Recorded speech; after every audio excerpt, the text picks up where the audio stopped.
YouTube grafting MDNG channel में स्वागत है। किसान साथियों, अगर आपको बिजनेस करना है, चाहे मुर्गी फार्म हो, चाहे भैंस का हो, चाहे बकरी का हो, तो सबसे पहले एक ज़रूरी बात ये समझ लें कि किसी भी बिजनेस में एक जगह बैठ कर रह गए अपन, चिपक कर रह गए, जैसे तालाब का पानी सड़ा हुआ रहता है ना, इस तरीके से व्यक्ति की सोच हो जाती है। बाहर निकलो, दूसरे फार्म पर जाओ, उस पर विजिट करो, घूमो, उसे देखो, उसको समझो, उसके ओनर से बात करो। भाई, जब तक आप खोज नहीं करेंगे तब तक कुछ नहीं होता। बहता हुआ पानी पीने लायक होता है और बंधा हुआ पानी सड़ जाता है, उस पर कीड़े पड़ जाते हैं, बदबू आने लगती है।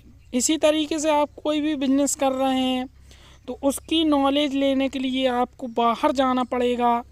जैसे सबसे ज़्यादा फार्मिंग कहाँ पे होती है, ये आपको पहले पता करना होगा। कहाँ पे ज़्यादा सेल परचेस का काम है, आप किस गांव में रहते हैं, किस शहर कितनी दूरी पे है, वहाँ जाकर आप समझें कि मार्केट का रेट क्या है।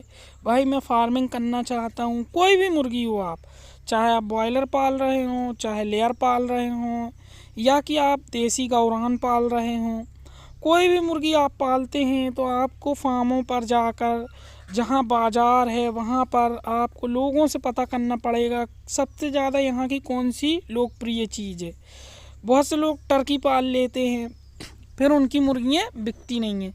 मेरे पास अभी एक जगह से फ़ोन आया था, उसके पास जो है मुर्गी, टर्की मुर्गी बहुत ज़्यादा उपलब्ध है, उसने पाला हुआ है।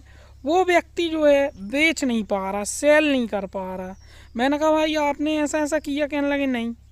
मैंने कहा तो फिर पाला क्यों आप? कहने लगे यार, शौक के हिसाब से देखा कि इनकी डिमांड अच्छी होती है।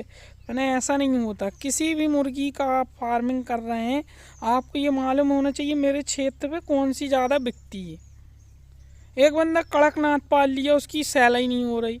अब मेरा जो एक दोस्त है वो शहर में रहता है, उसने बताया कि उसने जो है एक बंदे से मुर्गियाँ लिए थे RI, उसने बहुत ज़्यादा RI मुर्गी पाली, उसकी सेल नहीं हो रही थी। अब उसको खाली करना, क्योंकि जब 1200 ग्राम की होने लगती है ना, ये तो ज़्यादा खाना खाने लगती है। तो इस हिसाब से पहले समझें आपका एरिया कौन सा है, कौन सा आप बिजनेस करना चाहते हैं, उसके हिसाब से, माहौल के हिसाब से पालें। और लोगों की चॉइस किस में ज़्यादा है, गांव में भी मुर्गी है। ये नहीं कि मैं कहता हूँ कि देसी ही पाल लें। अगर आप ऐसे ही शौक से पाल रहे हैं तो 10, 50, 150 की बात एक और कहलाती है। लेकिन आप बिजनेस के हिसाब से कर रहे हैं तो उसके हिसाब से आपको ये देखना पड़ेगा कि हमको किस चीज़ को पालना चाहिए। देसी अगर पाल रहे हैं, आपके यहाँ अंडे की ज़्यादा खपत है, तो आप देसी पालिए। अगर आप ऐसे पाल रहे हैं तो कोई भी मुर्गी पाल सकते हैं। किसान साथियों, वीडियो देखने के लिए धन्यवाद।